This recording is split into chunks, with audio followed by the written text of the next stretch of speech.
করো মাছ মনে হচ্ছে বড় করো মাছ ধরা পড়িছে। এই দিলুম টান। এই যে উঠিছে। আরে এটা কি মাছ? হরিহর আর বিমলা তাদের জালে বড় একটা মাছ টেনে তুলল। মাছটা ছিল বিশাল বড়, প্রায় একটা মানুষের সমান। আরে আরে, দেখো দেখো, এই যে কত বড় এক মাছ! এত বড় মাছ আগে কোনোদিনও দেখিনি আমি। তাই তো, এটা কি করে সম্ভব? এই ছোট্ট পুকুরে এত বড় মাছ আসলো কি করে? তা যাই হোক, চলো চলো এটারে নিয়ে ঘরে ফিরি গে। এইটাকে বাজারে বিক্রি করলে কত টাকা পাওয়া যাবে কত? ঠিক বলিস, চলো চলো এইটিকে নিয়ে বাড়ি ফিরি। বিশাল মাছটিকে মাথায় করে হরিহর আর বিমলা দুজন বাড়ি ফিরে গেল। বাড়িতে হরিহরের 6 বছরের ছেলে গোপাল বাইরে বসে খেলছিল। মাছ দেখে সে খুশি হয়ে দৌড়ে গেল। এত বড় মাছ আনিস বাবা?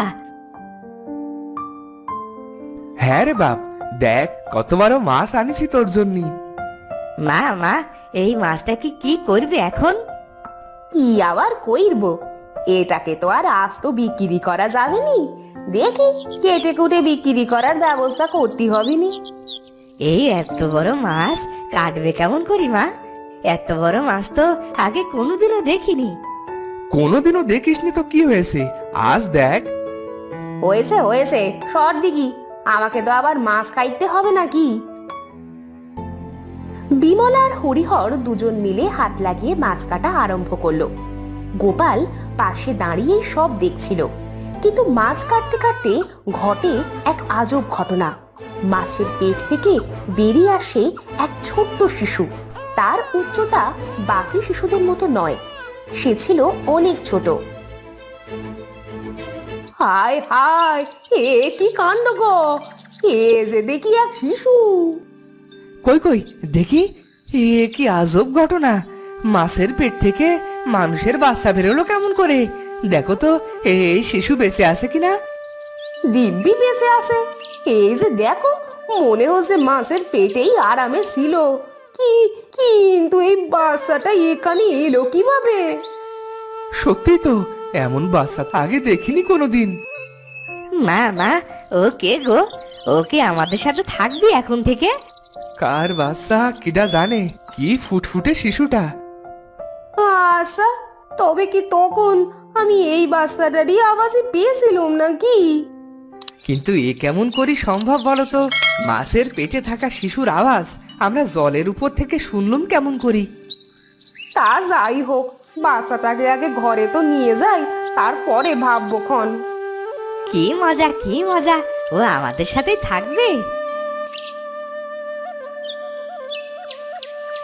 বিমলা আর হরিহর বাচ্চাটাকে নিয়ে ঘরের ভেতরে গেল। আহারে, দেখো দেখি, বাচ্চাটার মুখখানি কত মায়া করা। কার বাচ্চা এভাবে মাছের খাওয়ার হলো বলো তো? আহারে! বাচ্চাটাকে দেখে মনে হচ্ছে মাছের পেটে ওর কোনো অসুবিধাই হয়নি। কি সুন্দর খিলখিল করে হাসছে দেখো। আমার খুব মজা লাগছে মা। ও কি তবে আমার বোন হয়? হ্যাঁ বাবা, ও এখন থেকে তোমার বোন হলো। কি মজা কি মজা, আমার আজকে থেকে একটা বোন হলো। আচ্ছা, একটা কথা ভেবে দেখো তো। কি কথা? এই বাচ্চা কোনো জাদুর বাচ্চা নয় তো? না হয় এমন মাছের পেটে কি করে জ্যান্ত ছিল?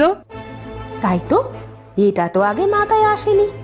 এতটুকু বাচ্চা ওই এত বড় মাছের পেটে বেঁচে ছিল কেমন করে? তুমি আজ থেকে ওরে নজরে নজরে রাখবা, বুঝলে?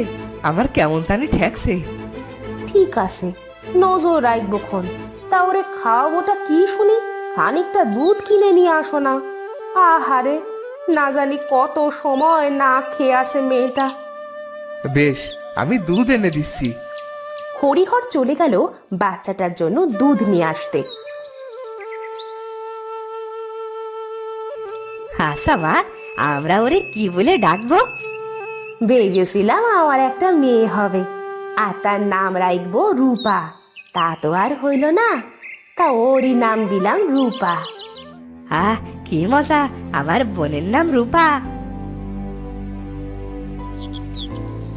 রূপাকে পেয়ে হরিহর আর তার পরিবারের সুখের সীমা রইল না। আস্তে আস্তে রূপা বড় হতে লাগলো।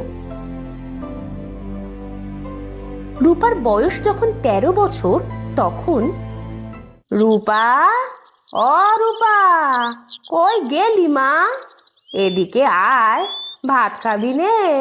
রোজ রোজ কোন বন বাগানে যে ঘুরে বেড়ায় এই মেয়েটা কে জানে।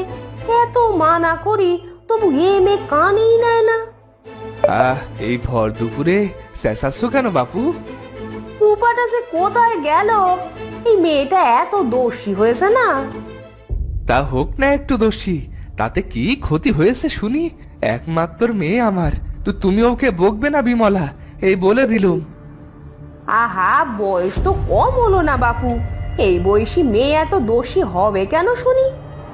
আরে সবে 13 বছর বয়স হলো, এই বয়সে একটু দুষ্টমি করে না এমন কেউ আছে নাকি?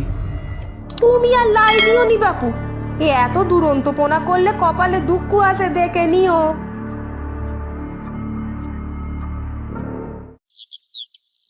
এমন সময় রূপা অনেকগুলো পাকা আম নিয়ে বাড়িতে আসে। মা, ও মা, দেখো কতগুলো পাকা আম আমি পেয়েছি আজ। মুকুলদের পুরনো বাগানটায় কত আম ধরেছে জানো? দাঁড়া হতসারি, আমি তোকে খুঁজে মরি, এদিকে নাওয়া নেই খাওয়া নেই, ও গেছে কিনা আম কুড়োতে।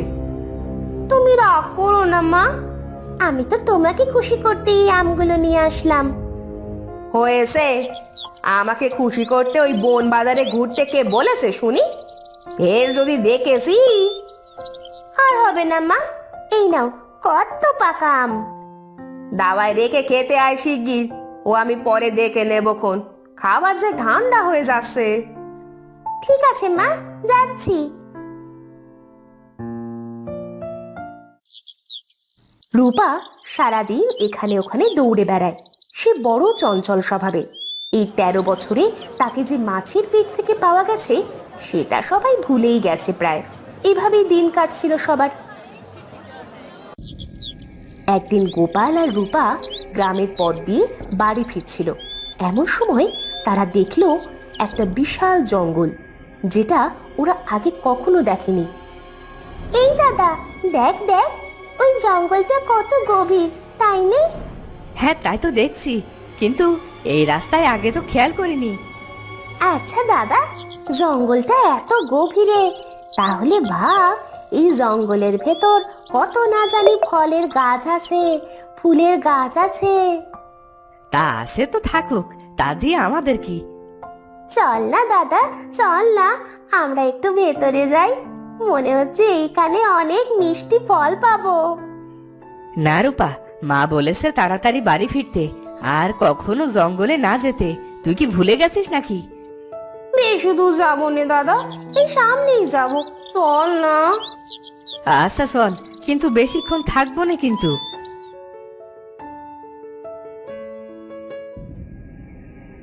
রূপা আর গোপাল